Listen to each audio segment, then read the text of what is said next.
Monsieur Vesba. Très bien, donc moi je vais avoir... je tiens à préciser d'emblée que j'ai une contrainte assez forte pour moi, c'est de parler en 8 minutes. Je ne sais pas si vous m'entendez. Non, le micro ne marche pas. Si, le micro marche. Donc oui, ma contrainte, c'est d'arriver à parler en 8 minutes. Donc je suis universitaire. C'est une espèce d'humanité particulièrement bavarde. Donc je vais sans doute devoir prendre le temps de parole que mes prédécesseurs ont pu laisser. Alors qu'est-ce que je vais vous apporter ce soir? Quelle est ma contribution au débat? C'est peut-être de donner quelques éléments de contextualisation sur un point qui flotte beaucoup dans les interventions précédentes, qui est donc l'Europe, la dimension européenne de l'énergie. Et donc pour ça, je vais vous proposer un double déplacement, donc un déplacement dans l'espace. On va quitter Paris ou Toulouse pour aller à Bruxelles, mais surtout un déplacement dans le temps, puisque je n'hésiterai pas à revenir un peu en arrière, un temps qui est assez lointain pour nous, c'est les années 1990, pour montrer comment progressivement s'est constituée cette Europe de l'énergie et comment a été finalement rédigé cet article 194 qui a été énoncé. Donc, je vais notamment rassurer M.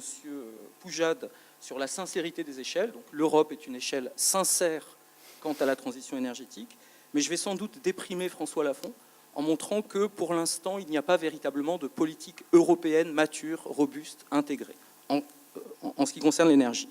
Et c'est notamment un acteur que je vais particulièrement mettre en lumière, c'est la Commission européenne. C'est pour moi un acteur central de la gouvernance européenne. Alors, je suis un universitaire indécrottable. J'avais prévu un petit cours sur la Commission européenne, ce qu'elle est, ce qu'elle fait, etc. Donc voilà, je passe. Mais l'idée mon argument, c'est de montrer que la Commission européenne n'a pas de compétences en matière énergétique. Ça reste un domaine régi par les États membres, par les États-nations. C'est même une compétence assez fortement, presque régalienne, très monopolisée par les États membres, surtout en France, contrairement à l'Allemagne.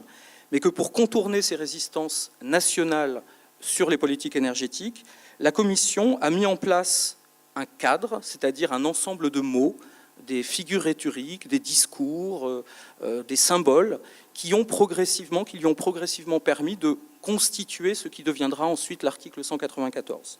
Donc mon idée, c'est que parce qu'elle n'avait pas de compétences explicites en matière d'énergie, la Commission a en fait à déplacer le problème, l'enjeu, dans 3 dimensions. La dimension du marché, la dimension du changement climatique et la dimension de la sécurité de l'approvisionnement. Et donc la question énergétique telle qu'elle est retravaillée, remise en mots par la Commission, devient un secteur concurrentiel, durable et sécuritaire. Donc c'est un peu ces 3 déplacements que je vais essayer très rapidement de décrire pour vous montrer que c'est ce fourre-tout, cet attelage hétéroclite de préoccupations environnementales